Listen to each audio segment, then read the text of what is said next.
Yes po. Wala po kami dalang ganun.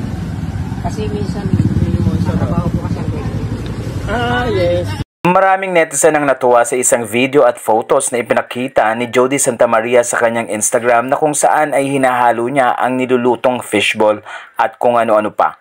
Kaya naman tila nagbalik tanaw si Jody Santa Maria at sinabing ang 20 pesos ay pwedeng magbigay kasiyahan at contentment sa isang tao. Narito ang kanyang post. Who says money can't buy happiness? For 20 pesos, may 7 pirasong chicken balls or kikiam ka na, ang saya, diba? Kaway-kaway sa mga lumaking nakaabang kay Manong para bumili ng street food pagkatapos ng klase. Shout out sa Team Squid Balls, Team Fish Balls, or Team Both.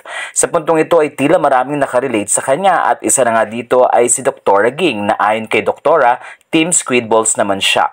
Sabi pa na isang netizen, I miss Pinoy street foods, how I wish we can readily get this. Team Both here. Maraming netizen na nakarelate sa post na ito ni Jody na talaga namang ang iba ay tila natakampa. Mapapansin na na-miss din ni Jody ang ganitong klaseng pagkain lalo na't very busy siya sa kanyang trabaho at ang kanyang teleserye na Lavender Fields. Ayon sa mga netizen, tila napatakam sila at gusto nila tuloy kumain ng nasabing street food. Comment ng isang netizen, ang sarap, nag-crave tuloy ako, Ate Jodes. Sabi pa ng isa, Team Squid Balls, I love you Jasmine Slay. Kumakain ng street foods, nag-a-adapt ng stray, walang kaarte-arte, the best ka. Sa puntong ito ay marami ang mga na-realize ng mga fans ni Jody Santa Maria dahil hindi lamang siya superstar at sikat ng artista pero napakasimple pa rin ni Jody lalo na sa kanyang pamumuhay.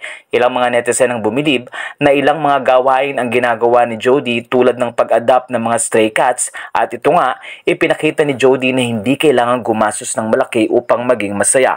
Ito ay nasa tao na at ang mga bagay na nagpapasaya lamang sa atin ay ang mga bagay din na available at simple lamang.